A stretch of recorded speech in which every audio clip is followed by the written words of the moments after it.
Thank you for joining me. This is part two of the Cognitive Core series. We're going to be talking about beliefs. I am Anna Imagination, and this is the Healing Garden. And I have decided to drop this into shifting perspectives because this is where I really dive deep into psychology. This is where I have taken all of my years and accumulated them into my masterpiece, which is the Rorschach Print Perspective. I'm going to have to go back and edit the video just slightly. Nothing changing in the actual video or the content, just where I'm going to place it.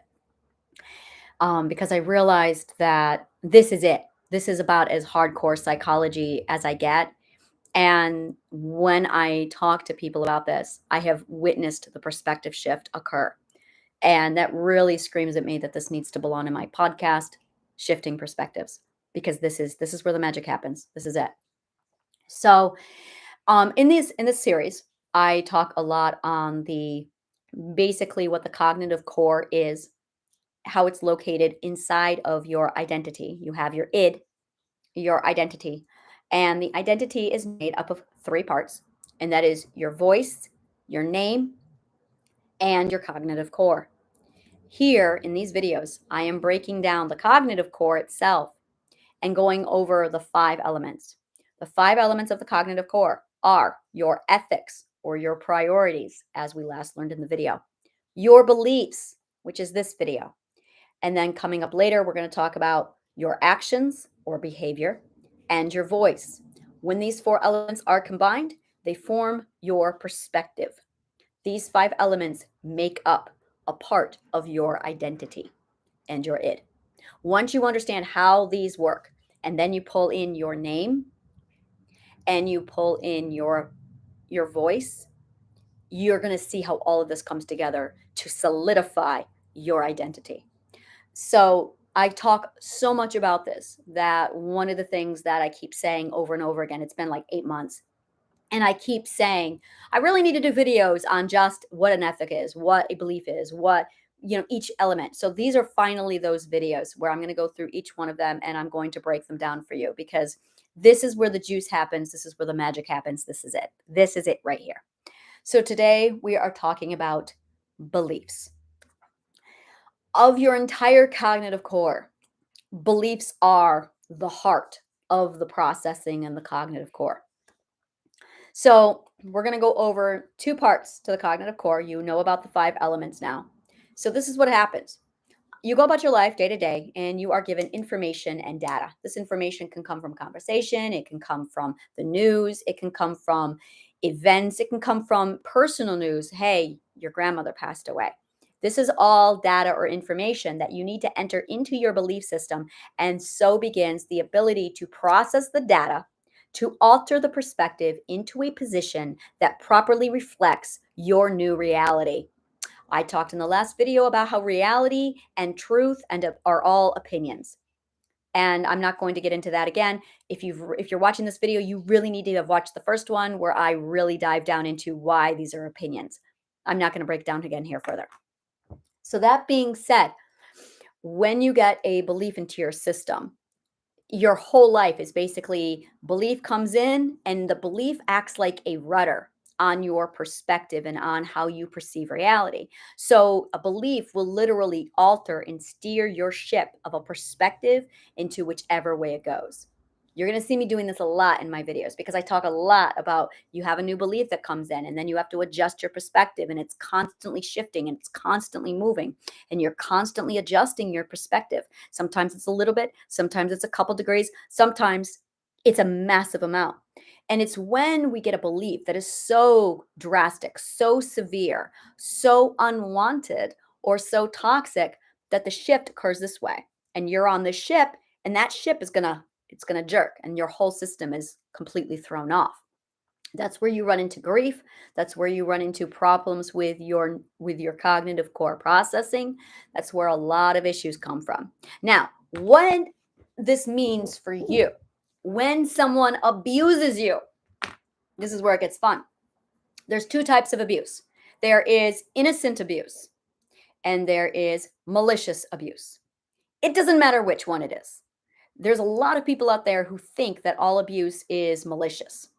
That's bullshit. And you need to get rid of that. That is actually a false belief. That's a limiting belief. Because what ends up happening when you have a limiting belief, and we're going to talk about that. I actually need my notebooks at this point because this is where I start really diving into stuff. So I'm going to want to take notes. So just give me a second here. This is me coming to class unprepared. You can laugh. So there are toxic beliefs. There are limiting beliefs, not the same thing. Don't think for a minute that they are. And there is a very common limiting belief. I'm going to actually write it out here. A very common limiting belief is that I love logic, all abuse is malicious. This is called a false premise.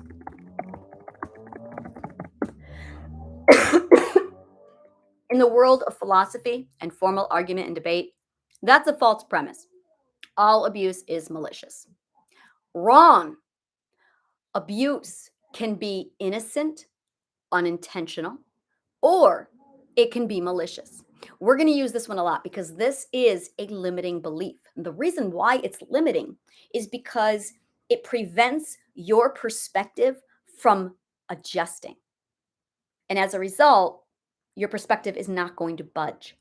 And that's a problem. You want to make sure that your perspective can fluidly move back and forth because you need to be able to ride the waves of life. So metaphorical. And in order to ride the waves of life, your perspective needs to be free to adjust and move beautifully and accordingly. To do that, you require fluid beliefs. The beliefs are fluid when they complement, support your priorities and your ethics.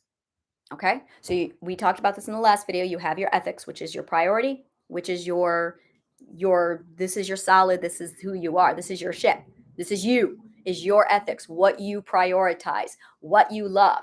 For the record, love is your ethic. It is not an emotion. It is an ethic. Love is an ethic. False belief. That's another one. I'm going to count them. Another false belief is love is an emotion. Watch this. Another false belief. Thank you, Spock. Emotions are illogical.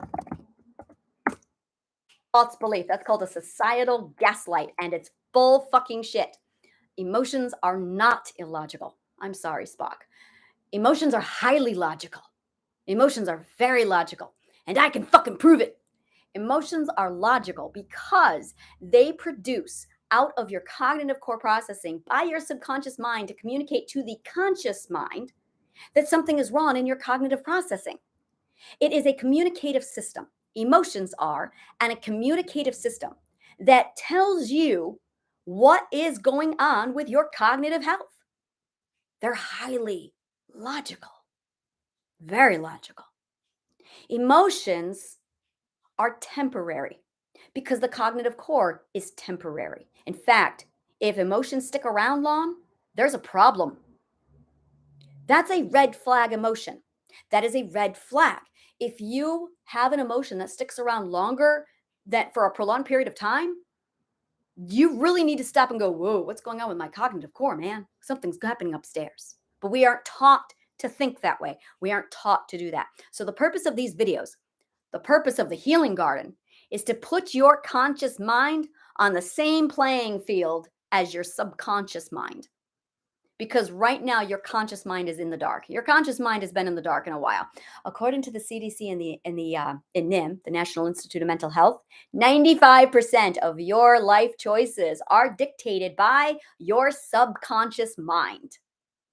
And if you, as the conscious mind, as you, have no idea what the subconscious is doing, 95% of your choices you're not aware of. 95% of your life choices, you're a little bitch too, because your subconscious runs the show. By bringing your conscious mind up to the same playing field as your subconscious, it puts you in charge. It suddenly puts you at the helm of this gorgeous little ship you've got, and your subconscious goes, oh, we have somebody else here. It's the conscious mind. Look, who's visiting people. I don't have to do this on my own. And now the conscious mind can become aware of what functioning needs to be taking place so that your ship runs smooth. So, we're going to dive into this. Emotions are fucking very logical. The other one is that love is an emotion. Love is not temporary. Love is the only emotion that sticks around long term. I just did a whole video on what love is, and I'm not going to get into it because there's a 40-minute video out there that tells you what love is. It's not an emotion, it's a state of being. Love is your ethic, it's your priority. It's what you do prioritize. Watch this. In the last video, or was it this video? Yeah, last video. I don't know. One of my last two videos, this one or last one. I talk a lot about New York City because I love, it was the last video. I love New York City because I prioritize art and culture and music and food. Where do all of those things come from? Why do I love them? Why are they a priority? They are a priority because I love them. I'm a vegetarian. Animals are my equal because I love them. What we prioritize is based off of what we love. So you really want to know what love is? Love is your ethic. Love is the solid foundation of what you are going to decide what's important to you. Guess what? My children are what's important to me. So I prioritize my children, my freedom. I love my freedom. Goddamn, do I love my freedom. I love my freedom. That's important to me. And so I prioritize it because I love it. I'm not going to wake up tomorrow and go, you know what? I don't love my freedom anymore. Love does not go away. Love does not stop. If it does, it wasn't love. That was narcissism, and we'll talk about that much later. Okay? A lot of people confuse love with narcissism. A lot of people confuse love with fear and narcissism. So, according to the person who thinks love is an emotion, who thinks love, if you are feeling love as an emotion, that's narcissism. And you probably are dealing with narcissistic abuse syndrome. That's a red flag. If you feel love as an emotion, you are actually feeling love like a narcissist because that's how you were taught, because you were abused by a narcissist. We're going to talk about that later.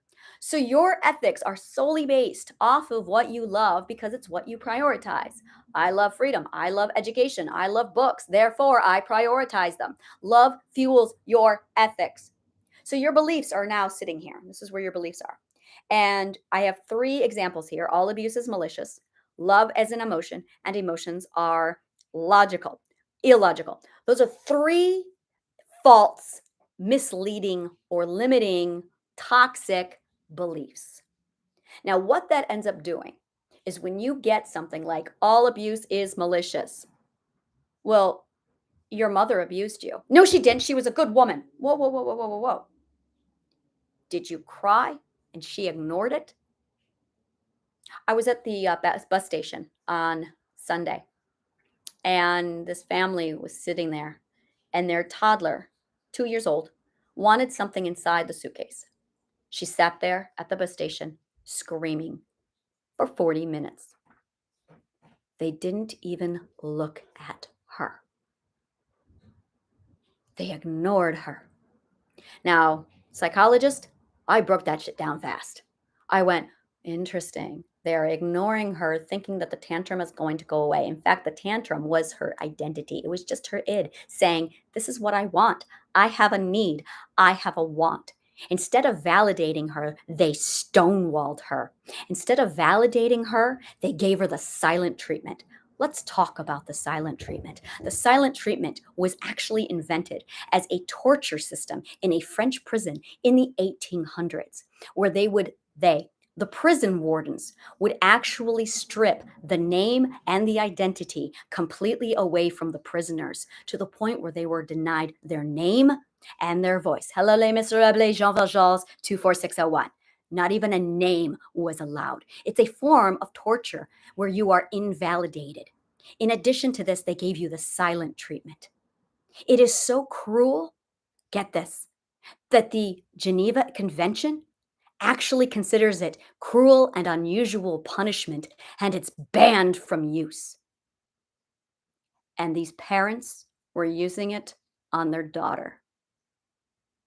So I'm going to say this very, very clearly.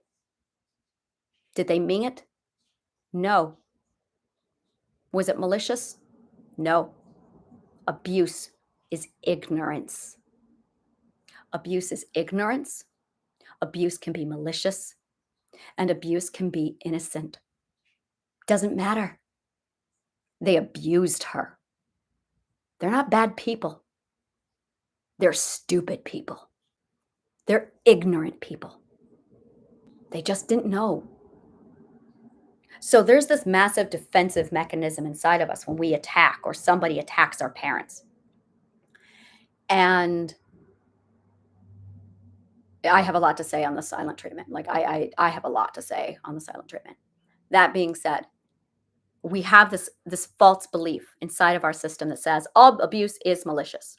Now, that child is going to grow up. She's probably not the first time because they look like pros ignoring their daughter. So they are now teaching her that the silent treatment is how you do things. That child is going to grow up as an adult and she is going to have a severe attachment style problem. She is either going to be avoidant, probably avoidant. She's probably going to be avoidant. And which means she's not going to be able to connect with a human being at all because she lacks a secure attachment style. That's all because mommy and daddy decided to ignore her want and need from her identity. Okay? That being said, now that child has relationship after relationship problem where she's going to go into all of these different therapies and she's going to go, I don't understand. I'm not connecting with anybody. Anytime anyone falls in love with me, I withdraw and I pull away and I don't understand what's wrong with me. And they're going to say, how were your parents with you? Oh, they were very good parents. Don't talk about my parents. How dare you talk about my parents? And now the person in therapy defends their parents. Well, you understand that your parents were abusive. Oh, no, they weren't. No, no, no, no, no, no, no. No. The reason why this patient is now defending her abusive parents is because of the misleading belief that all abuse is malicious. My parents were good parents. I am so sick of hearing that one. I really hate hearing that one. I will ask a person, so how were your parents? My parents were good parents. Of course they were. Now, can we talk about how they abused you? Like, I didn't say they were good or bad. I asked if they abused you because ignoring someone when they have needs is abusive. When I was, oh, this is back when I was 19 years old, 2022. I was with my mom and my 3-year-old sister. We were at a fabric store and my sister needed to use the bathroom. I was more than willing to take my sister to the bathroom. My mom wanted to look at patterns. For 2 hours, she ignored my 3-year-old sister screaming from bladder pain because she needed to use the bathroom. 2 hours. I said, Mom, Nicole needs to use the bathroom. My mom said, yeah, just a minute, just a minute. Mom, it's been 30 minutes. Nicole needs to use the bathroom. I can take her. No, no, no, no. I'm going to be done here in a minute. 2 hours of that.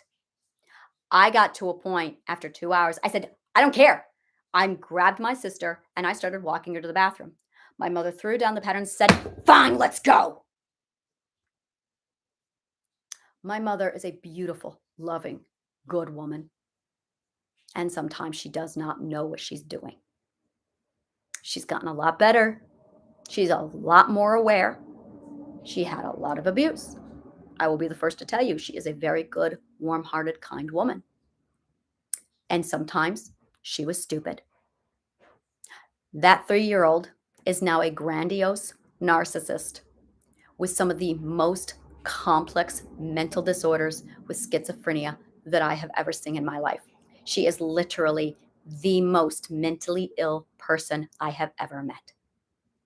My mom is a good woman and ignorant. That being said, all abuse is malicious is a limiting belief. And when you finally seek out therapy and you walk in with that belief in your head and your therapist tries to work with you, anyone tries to tell you different, you are going to defend that belief to its core because you have a wrong, a false, a limiting belief. No, all abuse is malicious is bullshit. Abuse can be kind. It can mean well. It can be gentle. It can be good. It can be wrong, it can be ignorant. Abuse is not black and white like we like to think it is. So when you start changing this belief, it takes out the stick in the gears of your cognitive processing so you can accept the new belief. My mom did her best, but she fucked up. My parents were good people, but my parents were good people and they seriously ignored my needs when I needed and wanted things. And that shifts your perspective now to where it needs to be, which is my parents were good people, but they were stupid. My parents were good people and they meant well, but they fucked me up. My parents were good people and they did their best and they really abused me. Start processing it. Because when you start eliminating those beliefs, your perspective, your udder can start to move accordingly to adjust your perspective where it needs to adjust. So the next one, love is an emotion. I don't want to talk about that one. Emotions are illogical. So this is my favorite. Societal gaslight. Emotions are illogical. I swear this one came out of the 1950s, 1980s politics when the government really wanted to inspire the people to worship the government and avoid the individuality. It's when we were like teetering on communism. We are still teetering on communism, except we're starting to fight back now. So in the 1950s to 1980s, when America was really a communist country in disguise, we were told that emotions are illogical. In fact, we had shows coming out in the 1960s where very intelligent, logical people were going, emotions are highly illogical, Captain. So, while all of that shit was going on, it put this massive belief into our system of emotions are illogical. Now you had a lot of men looking at their crying wives going, emotions are so illogical. You should have nothing to do with emotions. They're stupid and illogical. You should be logical like me without any emotions. Well, that's called disassociation.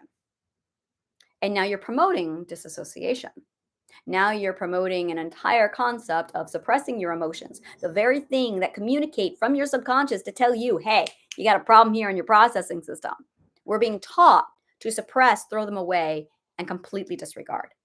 And now what's happening is when you receive an emotional message, your programming kicks in from the society and you throw away the emotion. You numb yourself, you shut down. Now you are open and vulnerable to receive a lot of information, a lot of beliefs, and you'll take in all the beliefs. You'll get confusion. Confusion is an emotion and it's illogical. I'm going to throw it away. You love, you prioritize. Oh, I'm going to really preach this for the next 2 years. Solid. Be prepared. You have love. Love gives you the ability to have ethics and make priorities. But you're told that love is an emotion, false belief. And you're told that love is something that's illogical. So you throw it away and you go to hardcore logic. Take it from somebody who knows, because I was disassociated for 20 years and lived in a pure state of nothing but logic and reasoning. And I was cold and dead inside and numb, just like my oldest daughter, because she has dissociated so much that she is dead inside because her emotions aren't functioning. So now the narcissist can come along and give you any belief they want. The abuser can come along and give you any abuse they want. And you'll take all that data and you'll put it into your belief system because you don't have the emotions to keep you in check, because you don't have the emotions or the tools to question the beliefs that are coming into your system. It makes you open and vulnerable to receive more limiting beliefs, more false information. So your perspective is now going to cater and reflect what your abuser thinks and not what you think. Beliefs are the strongest power you have.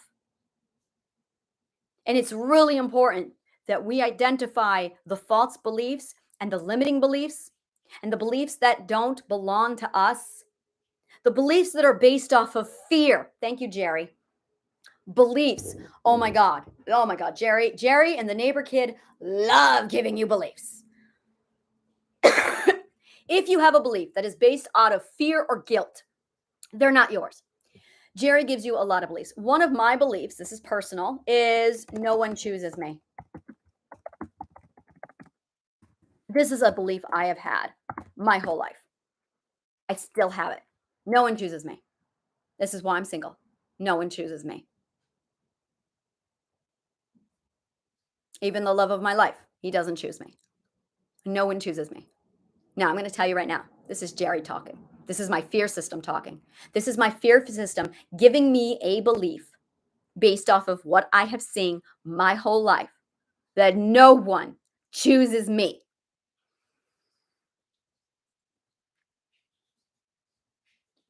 I don't like the belief, but it's Jerry trying to keep me safe. When I figure out how to get rid of this belief, I'll let you know. It's really hard to change a belief. And I'll be the first to tell you, it's hard to change a belief when you have no evidence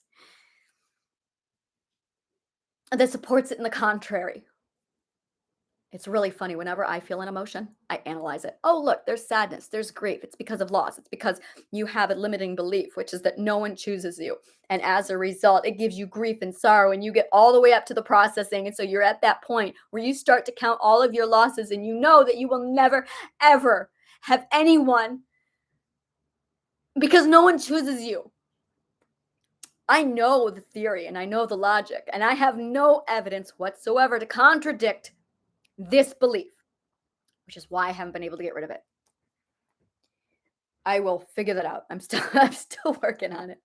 And the problem is my brain is now going, "Oh, but you're manifesting." Maybe the reason why no one chooses you is because the fear system has put it into your system and now you're manifesting it. So you are creating your own reality because you keep manifesting the fact that no one chooses you. Pick up your goddamn journal and start on manifesting that shit.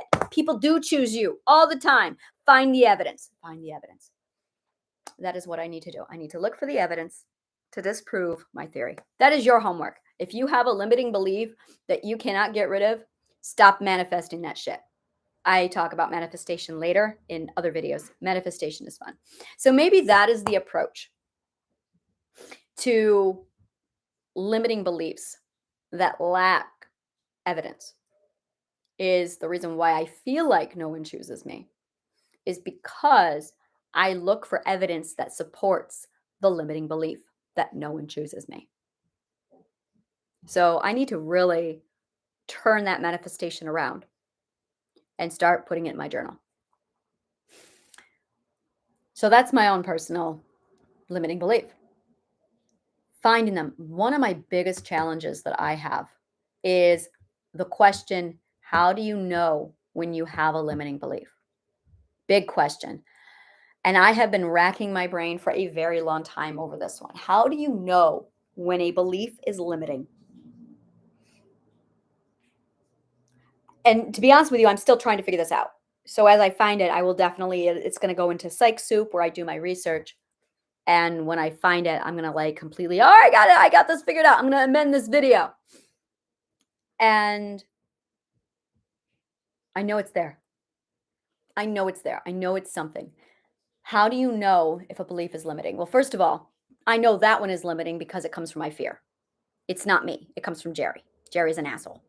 Jerry is just looking to protect me. So Jerry believes that if I believe no one chooses you, then I'm not going to get my hopes up. Then it's going to keep me safe because then I'm not going to go out and seek. Oh, this is going to be so much fun. I love psychoanalyzing myself. So Jerry gives this information to me. It then stonewalls me, and I prevent myself from looking for other opportunities in love because I don't want to get hurt again, because I am afraid of getting hurt. Because if no one chooses me, then I don't have to worry about being disappointed. So really, this is my way of Jerry protecting me, my subconscious protecting me by putting me in a position where I deliberately do not try something different, because it keeps me in this beautiful little safe comfort zone. That's death, is the comfort zone, where I don't try to challenge the new belief, because this toxic belief keeps me exactly safe where I need to be in my comfort zone, which is no one chooses me. I have accepted that, and I am okay with that. Because I am okay with that, I never have to worry about having my heart broken or being disappointed. So this is an avoidant behavior, because this belief, specifically no one chooses me, is actually an avoidant behavior. Thank you, Jerry. In conclusion, I am still Jerry's little bitch, and I need to change that. So now it's personal, and now I'm pissed at Jerry because there's one thing I really hate, and that's being Jerry's little bitch. I really don't like being Jerry's little bitch.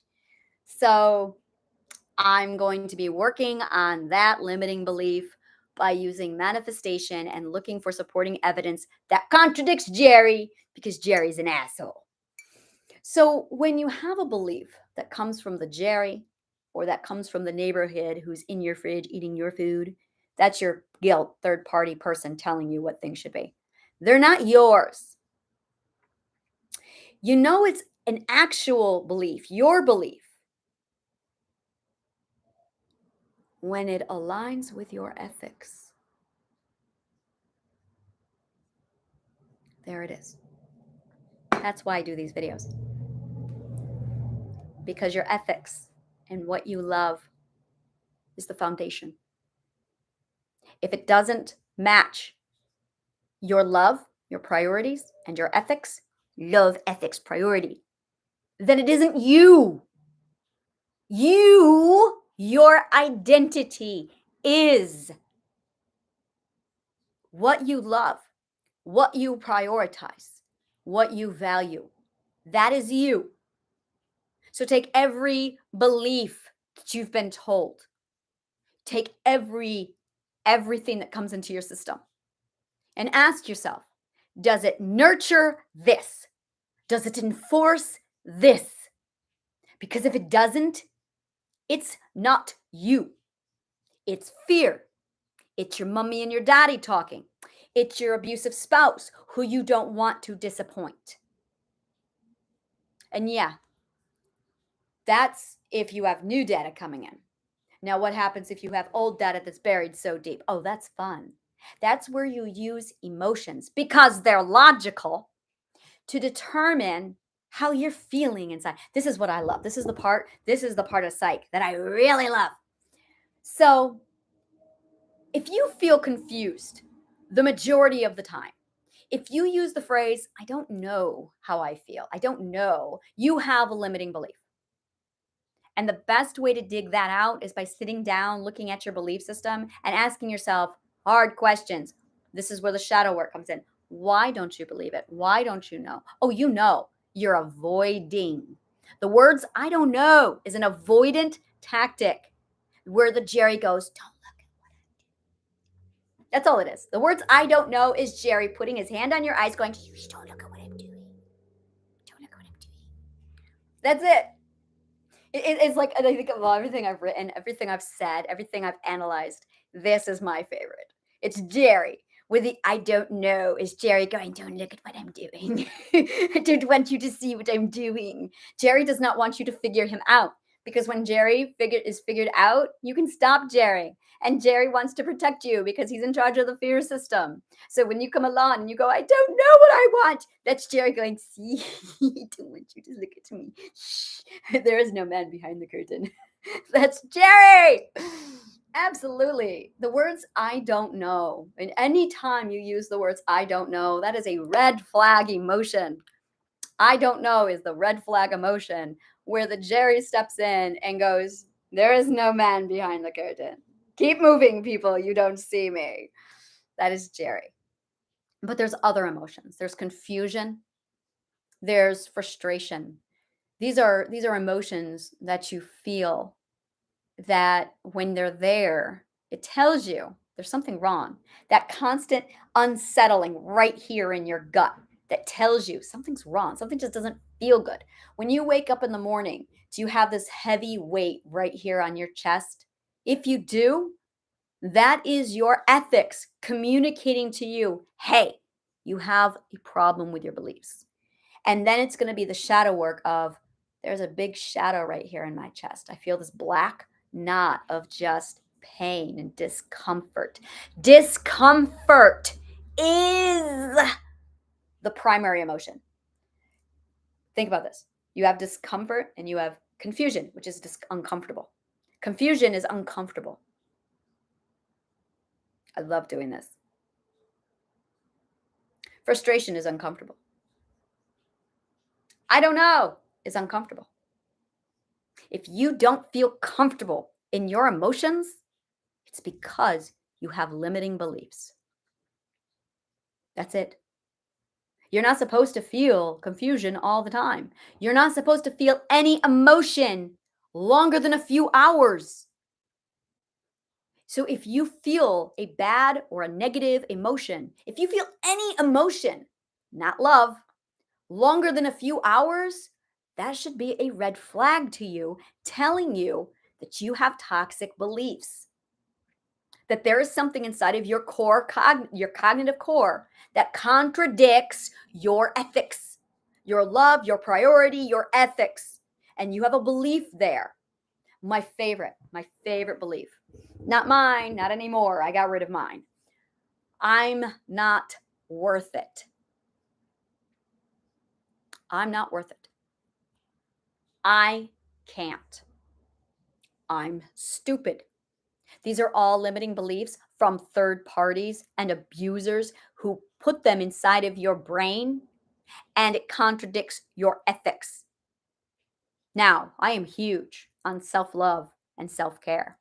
And if you have not done the shadow work, your ethics are not going to be aligned properly. We can talk about that later. What happens when your ethics are not solid? What happens when you don't know what your ethics are? Holy shit, is that a whole nother problem? Which is a lot of everybody's problem, because you have all of these beliefs coming in, but you have no love because you're a narcissist and or you were abused by a narcissist. You have no priorities, you have no ethics because your parents told you what your ethics are, because your ethics came from, God, I was 15 when I built my ethics system, because I was 15 when I studied philosophy and when I studied ethics, and then I read Stephen Covey's Seven Habits for Highly Effective People. So at 15, I was able to build an ethical system. So if you have not done this, beliefs aren't going to work for you. Now, I'm going to tell you, your ethics are still there. You just haven't defined them. You love, you know what you value and what you prioritize. You haven't defined them. They're inside of you. You need to get your ass into your subconscious mind, wander around those 5 levels, and figure out what yours are. Once you define your ethics, then you can start using your beliefs to compare to your ethics, so you can make sure that these two things are aligned and working compatibly. As you do this project, I'll do worksheets if you need. Then the whole thing will straighten itself out. I think that covers everything. We went over toxic beliefs, limiting beliefs. Oh, no, we're going to talk about toxic beliefs. Oh, no. So, what happens in abuse? This is what happens in abuse. When someone comes along and abuses you, they require 2 things whenever. So, you have a narcissist. All narcissists are abusers. All abusers are narcissists. Get used to this. Are all abusers narcissists? No. No. You can be an abuser and not a narcissist, but all narcissists are abusers. There, that's my final statement on that. So I finally got that straightened out. All narcissists are abusers. All abusers are not narcissists. By the way, this is like formal argument 101. I love doing it. That all being said, we're going to focus on abusers. When an abuser, a narcissist abuser, a bully, which is a narcissist, comes along, they are the people who prioritize their opinions more than freedom, more than your freedom. They prioritize their opinion above your freedom. They want to control everybody else to make sure they conform to their priorities, to their opinions, because they prioritize their opinion above your freedom to choose, your freedom to think, your freedom to be. Their opinion is more important than you. Wrap your head around that. That's why you don't deal with narcissists. Now, when you have somebody who's a narcissist, the narcissist is 1000% backed off of one concept. I am afraid and I don't feel safe and I don't want to be controlled. Therefore, I have to become the slave master to guarantee my freedom and my safety so no one else will control me. So they seek out opportunity where they can be a slave master. where they can abuse other people and own other people so they can guarantee and ensure their own freedom and safety. It's fear. So they require victims. To get a victim, they require two things: a victim and cooperation. If you don't cooperate with an abuser, they can't use you.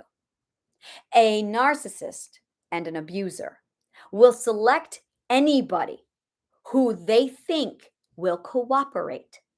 The primary source of cooperation requires your silence. The first death in an abusive situation is your voice because they need your silence. They need your cooperation.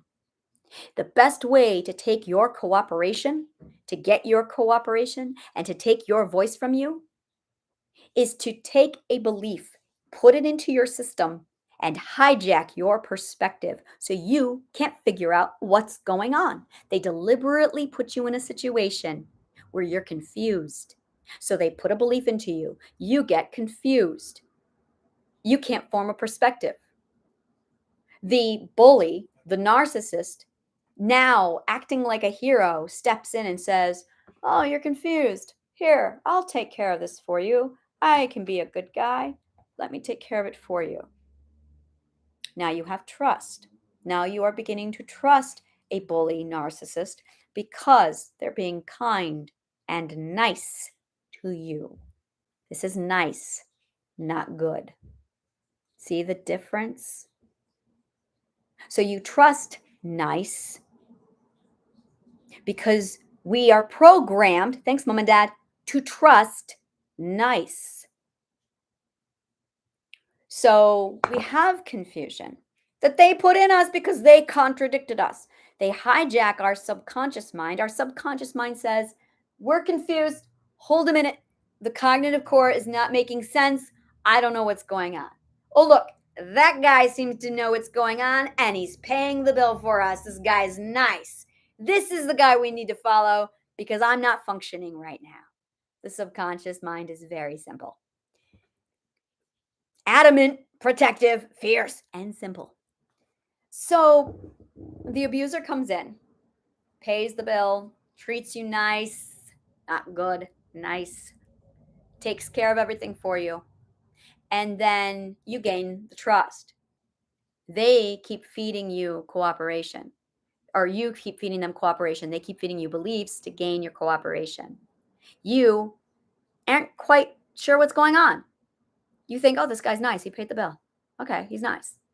Now you owe him. Now they own you for life because they did you one nice favor. That's how they start. That's one of the ways that they start.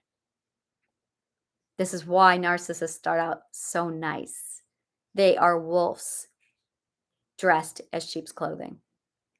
Really important. So, what happens when you're being abused is the abuser is putting contradicting beliefs inside of you that conflict with your ethics. So, I'm going to talk about a very nasty topic right now, the day I was raped on May 10th. I have one solid core ethic. First of all, I'm celibate right now because I am doing a spiritual cleanse, which I have been doing now for a year. So, one of my very first rules is absolutely under no circumstances do you consent if you are not sober. I am a huge advocate for this to the point where I actually have bracelets that I make for women that say too intoxicated to consent. I wear these bracelets when I go to bars and where I know I'm going to be drinking and there is a chance I'm going to be hit on. Now, if I don't think I'm going to be hit on, if I think that sex is not going to be an issue, I don't worry about it because I'm not going to consent. That night, I did not have my bracelet with me. That night, I was slipped a roofie. While I was on 4 tabs of Molly that he slipped me, I was not okay because I was on 4 fucking doses of Molly. That caused me to sexually do things that I would not consent to. I was not sober. I was so drugged that I vomited, that I was passing in and out of consciousness. I was not capable of walking. I had 2 men actually carry me downstairs because I could not walk. This is the condition in which he proposed sex. We're not going to talk about that. What I want to talk about is inside the room, my ethics started to go off inside my head. My ethics went, I'm too drugged to make a decision. I'm too drugged to do this. I'm too drugged to. And I couldn't even open my mouth because the Molly causes lockjaw and tight tension. It took me 30 minutes to open my mouth. When I finally did, I said, I think I've been roofied. And he laughed at me and said, well, this is after he said, wow, you are so drugged. He laughed at me and said, oh no, it was the marijuana. And he kept having sex with me. And this is beautiful. This is where my brain, my subconscious just went to work. He just gaslit you. He accused you of being drugged with marijuana. Ethics, too sober to consent. I did not consent while sober. This is rape. He knew I was drugged because he laughed and said at me, whoa, you're really drugged. He knew I was drugged because I saw the white Molly at the bottom of my whiskey glass. He knew I was drugged because he required 2 people to carry me downstairs. He knew I was drugged because I was passing in and out of consciousness and he had a bucket ready for me to vomit in. Cut and dry, black and white. He fucking raped me. That being said, my ethics was working just fine inside my brain. I have that core ethic. You do not consent when you are sober. You can go to my Instagram account, and 4 months prior to that rape, I was showing people, look, I have consent bracelets because I am a huge advocate, feminist and all, on you don't fucking touch a person if they are not sober. Huge ethic. And there I was with him giving me his own bullshit beliefs. Now, after the rape, I got vocal because I have a voice now. And I use my voice. We're going to talk this in a later video.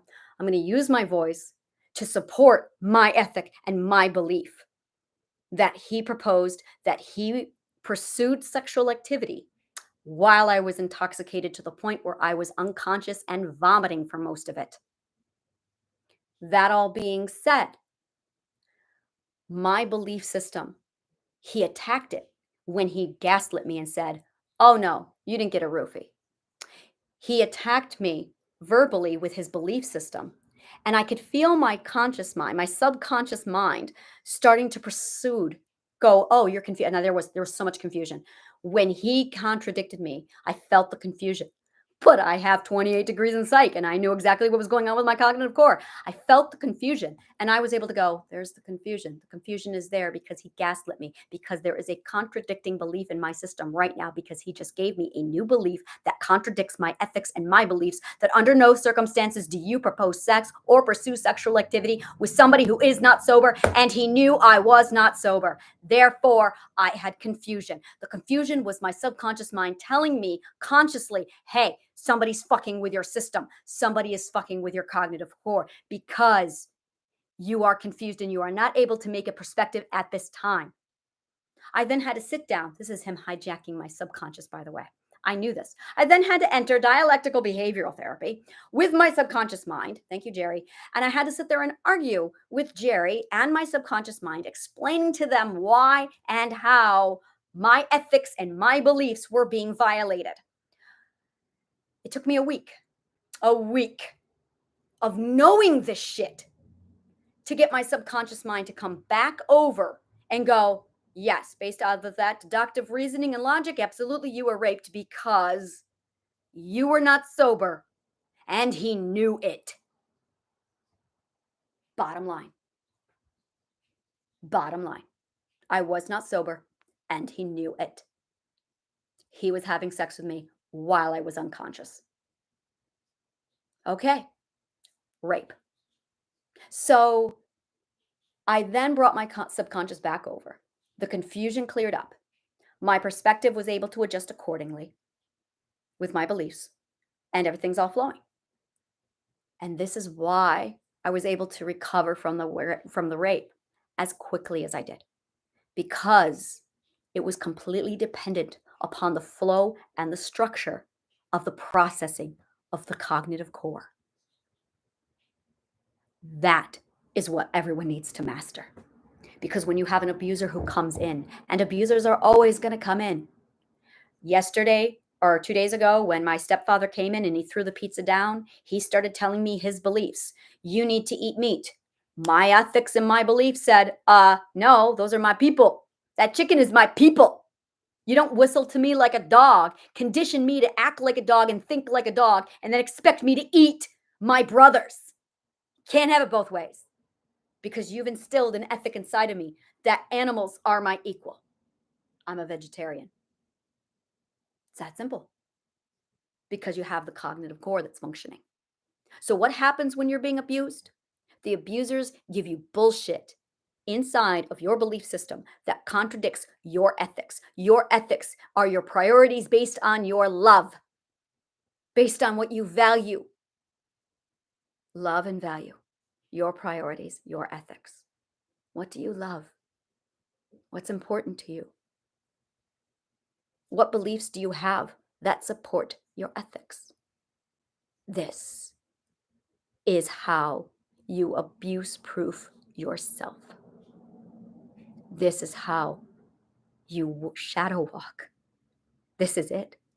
When you heal, when you recover from trauma, you are establishing your ethics and you are removing the toxic beliefs and you're finding your beliefs that have been suppressed, buried, and taken from you. And you are combining them together, your ethics, your love, and your beliefs, to form a proper perspective of your reality, of what happened to you. So you can then take back your voice, take back your actions and your abuse, take back your life, support your identity, and say, no, get the fuck out, abuse.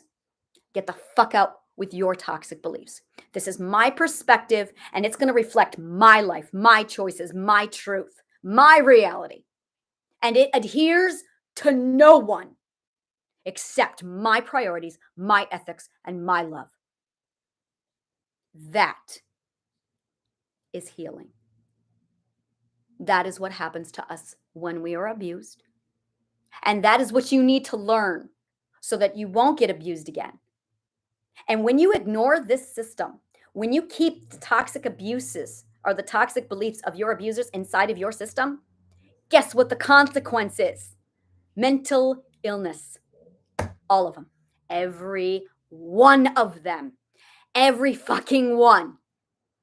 All of mental illness comes from a cognitive core that is filtered with nothing but toxic beliefs that prevent the perspective from adjusting accordingly. And as a result, your perspective and your truth are being suppressed to reflect your abuser's wishes, realities, and lies. And it leaves you with mental illnesses. It leaves you with PTSD. It leaves you with narcissism, personality disorder. It leaves you with borderline personality disorder. It leaves you with depression.